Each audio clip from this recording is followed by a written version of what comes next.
Good afternoon बच्चों। तो 5 कदम NEET की ओर की सीरीज में हम लोग आज सॉल्व करेंगे day 9 kinematics equation for uniform accelerated motion.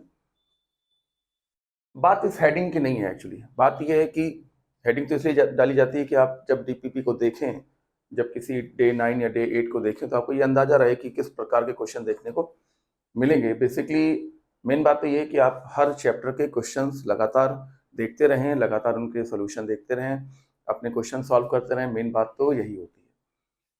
और टॉपिक लिखने का बस ये फायदा है कि ये अंदाजा लग जाता है कि हम लोग कुछ देर तक किस टॉपिक के बारे में बात करेंगे। आइए शुरुआत करते हैं पहले क्वेश्चन की। क्वेश्चन है कि एक हॉरिजॉन्टल ब्रिज है और इस ब्रिज से किसी बॉल को किसी ने ऊपर की तरफ फेंका और बॉल की जो वेलोसिटी थी वो थी 4 मीटर पर सेकेंड, ठीक है ना। u is equal to 4 meter per second. Ball ऊपर जाएगी और फिर नीचे आएगी और फिर ये रिवर वाटर में टकराएगी। तो टक्कर में जो समय इनको लग रहा है, वो टोटल जो टाइम लग रहा है वो लग रहा है 4 सेकेंड। ये देखिए 4 सेकेंड में वो बॉल ऊपर जाकर रुककर और फिर वापस आकर वाटर में टकराती है और इस पूरे प्रोसेस में 4 सेकेंड लगता है।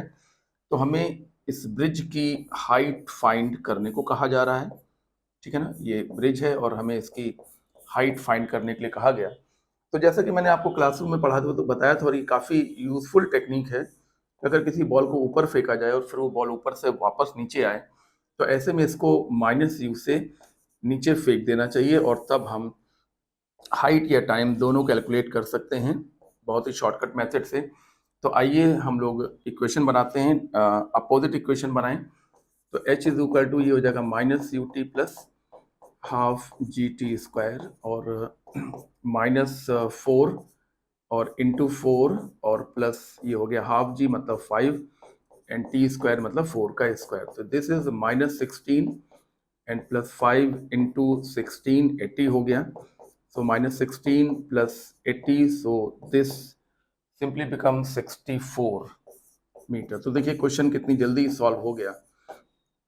और तरीका ये भी हो सकता था कि पहले हम ए से बी तक के लिए सॉल्व करें और फिर हम बी से सी तक के लिए सॉल्व करें। ऐसा नहीं है, आप ए से सी तक डायरेक्टली भी सॉल्व कर सकते हैं। ये टेक्निक सिर्फ इसी प्रकार के क्वेश्चन में लगेगी जिसमें किसी टावर से या ब्रिज से बॉल को ऊपर फेंका जाए और बॉल ऊपर जाए, रुके और फिर टावर के नीचे बॉटम में चली जाए, ठीक है ना। ऐसे क्वेश्चंस में ये टेक्निक सबसे उत्तम है, सबसे कारगर है। आइए अगला क्वेश्चन सॉल्व करते हैं। रेशियो ऑफ डिस्टेंस ट्रेवल्ड, देखिए बड़ा ही कॉमन सा क्वेश्चन आ गया, इसको हम और डिटेल में क्या जाएं। ये फर्स्ट t सेकेंड है, देखिए t सेकेंड, उसके बाद ये नेक्स्ट t सेकेंड है और उसके बाद ये उसके आगे के t सेकेंड है, ये देखिए। और इनमें चली गई दूरियां आप समझ सकते हैं। अगर हम A B C नंबरिंग करते हैं ABC और D, तो इतने में ही हम इसको समझा ले जाएंगे। तो A से लेके B तक जो डिस्टेंस होगा H1 is equal to UT, क्योंकि ड्रॉप किया गया है, प्लस हाफ GT²। ये फर्स्ट t सेकेंड है, इसमें चली गई दूरी होती है हाफ GT²। अब A से आप पूरा C तक सॉल्व करें। ये डिस्टेंस H1 H2 सॉल्व करना चाहते हैं, H3 सॉल्व करना चाहते हैं। तो H2 निकालने के लिए B से C तक बनाने के बजाय A से C तक बनाना सबसे अच्छा रहता है। तो H1 plus H2 is equal to UT plus half G, और यहाँ पर आ जाएगा 2T का स्क्वायर, क्योंकि ये टाइम T और ये टाइम भी T, तो ये डबल टाइम हो जाएगा। तो H1 plus H2 is equal to half G with 4T², यानी कि 4 टाइम्स हाफ GT²। और इसमें जो H1 है वो है हाफ GT² और H2 हमें फाइंड करना है। तो H2 इज इक्वल टू ये 4 टाइम्स हाफ GT² और ये 1 टाइम्स हाफ GT², तो ये हो गया 3 टाइम्स हाफ GT²। इसी प्रकार से हम A से D तक की कंप्लीट इक्वेशन बनाकर ये साबित कर सकते हैं कि H3 will be equal to 5 times half GT²। इस प्रकार से ये जो रेशियो पूछा जा रहा है वो हमेशा यही रहता है, H1 H2 H3 H4 etcetera का जो रेशियो होता है 1:3:5:7 एंड सो ऑन, ठीक है ना।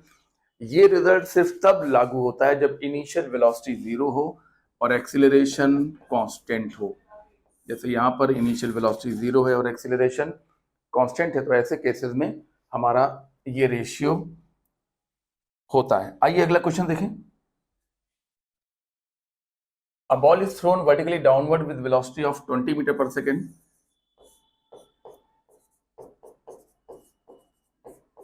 और ये बॉल ग्राउंड पे टकराती है with velocity of 80 metre per second.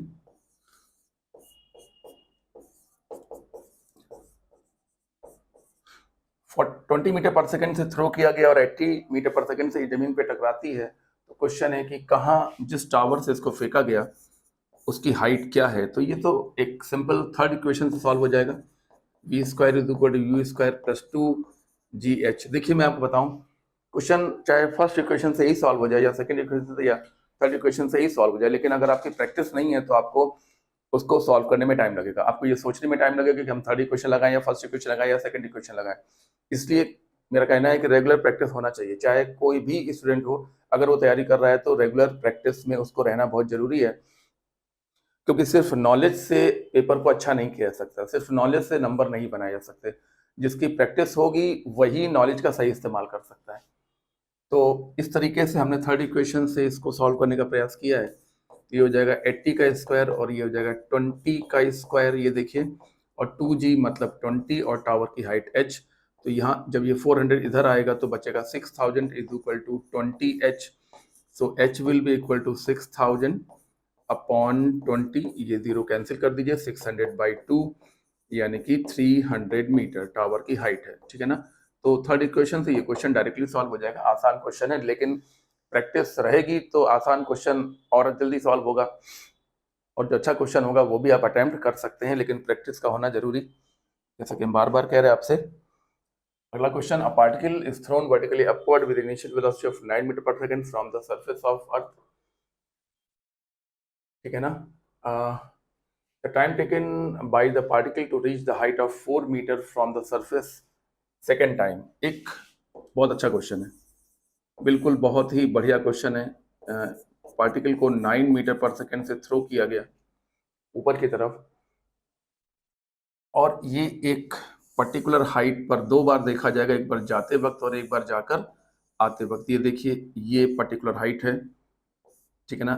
ये देखिए, इस हाइट पर वो 2 बार देखा गया, एक बार यहाँ देखा गया, ऊपर गया, यहाँ जाके रुका, और फिर ये वापस आया, फिर उसी हाइट पर देखा गया। और ये जो हाइट है वो कितने मीटर है, ये है 4 मीटर की height. H is equal to 4 meter, यानी कि 4 मीटर हाइट पर वो 2 बार देखा गया। तो मेरा क्वेश्चन है कि यहाँ क्वेश्चन पूछा गया कि सेकेंड टाइम जब वो देखा गया तो टाइम कितना हो चुका था। तो एक ही प्रयास में दोनों ही सॉल्व हो जाएंगे, टाइम T1 और टाइम T2 दोनों ही सॉल्व हो जाएंगे एक ही प्रयास में। कैसे करना होगा, H is equal to UT minus half GT square, क्योंकि ऊपर की तरफ फेंका गया है। तो H इज इक्वल टू 4 है, U 9 है, और हाफ G मतलब 5 और T square. So we can say that 5T square minus 9T plus 4 is equal to 0। ठीक है ना। ये इस H हाइट पर वो 2 बार देखा गया, एक बार जाते वक्त और एक बार जाकर आते वक्त। तो ये देखिए, टाइम की इक्वेशन क्वाड्रेटिक है, यानी कि 2 टाइम आएंगे। एक टाइम होगा A से B तक वाला और दूसरा टाइम होगा A से पूरा C तक वाला, दोनों इसी से निकल आएंगे। हमें लगता है फैक्टर हो जाएंगे, क्योंकि 4 5 जा 20 और 20 के ऐसे 2 फैक्टर करने हैं जिनका एडिशन 9 हो। ठीक है ना। तो 20 को हम 5 इंटू 4, और देखिए ये हो गए फैक्टर, और इनका सम कितना है बताइए, 9। तो 5T minus 4T plus 4 is equal to 0। तो यहाँ से 5T बाहर आएगा तो T माइनस 1, और यहाँ से 4 बाहर आएगा तो T minus 1 is equal to 0। दोनों से T माइनस 1 कॉमन आएगा तो 5T माइनस 4। अच्छा क्वेश्चन है, ध्यान रखिएगा, इसकी प्रैक्टिस अपने आप एक बार जरूर कर लीजिएगा। इस तरीके से हमारे पास 2 मान आ गए, एक तो 5T minus 4 is equal to 0, ये एक बनेगा। तो 5T इज इक्वल टू 4, यानी कि T इज इक्वल टू 4/5 यानी कि 0.8 सेकेंड। ठीक है ना। और एक टाइम आएगा जब हम t-1 को 0 करेंगे। आपको पता होगा अगर a into b is equal to 0 हो तो a को भी 0 बताया जा सकता है और b को भी 0 बताया जा सकता है, या दोनों को भी 0 बताया जा सकता है। तो हमने जब b को 0 किया तो टाइम का मान इतना आया, और जब हम a को 0 करेंगे तो टाइम की वैल्यू आ जाएगी 1 सेकेंड। तो हमारा कौन सा आंसर सही होगा? ये जो कम टाइम है वो a से b तक का टाइम है, और जो ये ज्यादा वाला टाइम है वो पूरा a से लेके c तक का टाइम है। तो बताइए मुझे a से b तक वाला आंसर करना है कि a से c तक वाला आंसर करना है? तो लिखा हुआ है कि सेकंड टाइम कब देखा गया। ये देखिए सेकंड टाइम कब देखा गया, तो सेकंड टाइम का मतलब हमारा आंसर लगेगा 1 सेकेंड। देखिए कितना अच्छा आंसर है, ये देखिए फोर्स आ गया। अगला, ये क्वेश्चन बहुत अच्छा है। अगला क्वेश्चन ध्यान दें। Ball is dropped from the top of the building 100 meter height. ये देखिए u is equal to 0, 100 meter से इसको ड्रॉप किया गया। और क्या किया गया, उसी वक्त एक बॉल को u वेलोसिटी से ऊपर भी फेंका गया, और ये दोनों बॉल्स बिल्कुल मिडिल में टकरा जाती हैं। बिल्कुल मिडिल में टकराने का मतलब ये हुआ कि ये जो h1 है वो भी 50 मीटर है, और उसके बाद ये जो, हाँ मतलब ये जो डिसेंड है वो भी 50 है, और ये जो एसेंड है वो भी 50 मीटर का है, ठीक है ना। और जाहिर सी बात है दोनों को एक साथ ही छोड़ा गया, एक इसको जब छोड़ा गया उसी को इसको उसी वक्त फेंका गया, यानी कि ये दोनों टाइमिंग जो होंगे वो सेम होंगे। तो अब हमें ये पता करना है कि बॉल को, नीचे वाली बॉल को किस वेलोसिटी से फेंका गया था। ये सवाल भी पिछले सवाल की तरह अच्छा सवाल है, और अगर आपने इसको सॉल्व पहले से नहीं किया हुआ है तो ये आपका सवाल फंस सकता है। क्या किया जाए, ये सवाल में विचार करना पड़ेगा। हमें लगता है फर्स्ट बॉल का ए से बी तक इक्वेशन बना के हम टाइम निकाल लें। हाँ, ए से बी तक की इक्वेशन बनाकर हम टाइम निकाल लें, और फिर उतने ही टाइम में हम 50 मीटर ऊपर फेंकवा के यू का मान निकाल लें। तो ए से बी तक के लिए हम इक्वेशन अपनी बनाने जा रहे हैं। एच हमको मालूम ही है, तो h1 is equal to u t plus half g t square. ये हो गया 50, इनिशियल वेलोसिटी 0, ये देखिए ड्रॉप्ड है, हाफ जी मतलब 5, और ये हो गया t square. So 50 is equal to 5t square. So t square is equal to 50 by 5, यानी कि ये हो गया 10। So t is equal to under root 10 second, ठीक है ना। इस टाइम का इस्तेमाल हम करेंगे c टू b, जो सेकेंड बॉल को जो ऊपर फेंका गया सी से b, हम इस टाइम को इस्तेमाल कर सकते हैं। h2 is equal to u हमें निकालना है, t हमें मालूम है, minus half g t square, minus इसलिए क्योंकि हमने अपवर्ड की इक्वेशन बनाना स्टार्ट किया। ये 50 है, u हमें निकालना है, t की वैल्यू अंडर रूट 10 है, हाफ जी मतलब 5 है, t स्क्वायर मतलब 10 है, ठीक है ना। ये देखिए t स्क्वायर 10 है, t की वैल्यू रूट 10 है, तो t की जगह पर रूट 10, टी स्क्वायर की जगह पर 10 रखा गया है। 50 is equal to under root 10 u और माइनस 50, 50 इधर आएगा तो 100 हो जाएगा, 100 is equal to under root 10 u। So we can say that u is equal to 100 by under root 10। इसको आप थोड़ा ठीक से लिख सकते हैं, 10 इंटू 10 अपॉन अंडर रूट 10।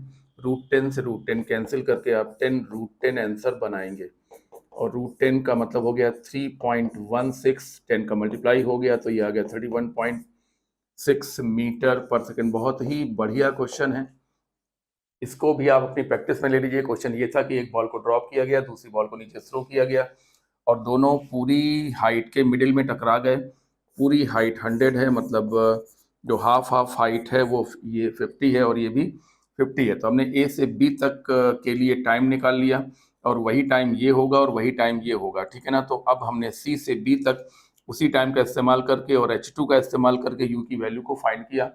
ये क्वेश्चन, इसके पिछला वाला क्वेश्चन, ये दोनों इस सीरीज के अच्छे क्वेश्चन माने जाएंगे। तो डेली क्वेश्चन प्रैक्टिस करते रहिए, डेली 15 क्वेश्चन लगाते रहिए।